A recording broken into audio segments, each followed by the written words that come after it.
Park proudly presents the Bird Show. Introducing our host for today, Mr. Dustin. Hello, ladies and gentlemen. Now, my name is Justin, and I'll be your host for today. Now, joining here with me is our umbrella for today, Sophie. Hi, buddy. Good afternoon. Now, Sophie has something to tell us. What is it, buddy? Okay, take your time. There's no need to rush. Ayaw lang. Lukat ba? Now, ladies and gentlemen, welcome to Cebu Safari's Bird Show. Now, to make sure you're all set and ready, when you say hi, you say hello. Hi! Hello! Again, you. Hi! Hello! And the last one. When I say who, you'll say ha-ha. Who? Ha-ha! Who? Ha-ha! Great job, everyone. Now, did you see our group of dogs?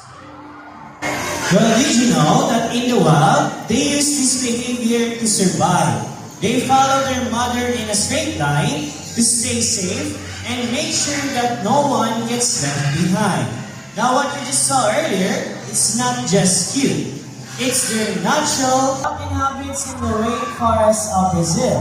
As he's a very responsible bird, he loves to keep his environment clean. Now, we have here two sample trash bins labeled as biodegradable and non-biodegradable. We also have here some sample trash. Now, let's see how Amigo can clean up this mess. Okay, ready? First one. He picks up a paper cup, walks all the way, open the biodegradable bin and drop it inside. Next one. He picks up another paper cup, open the bin, and he drop it inside. Nice one, ready? Now he picks up a plastic bottle. Open the non-biodegradable bin and drop it inside. Last one. He picks up another plastic bottle. Open the non-biodegradable bin and drop it inside. Now Amigo is not just a handsome bird. He is also very smart. He understands that trash belongs in the trash bin, just like a responsible human being.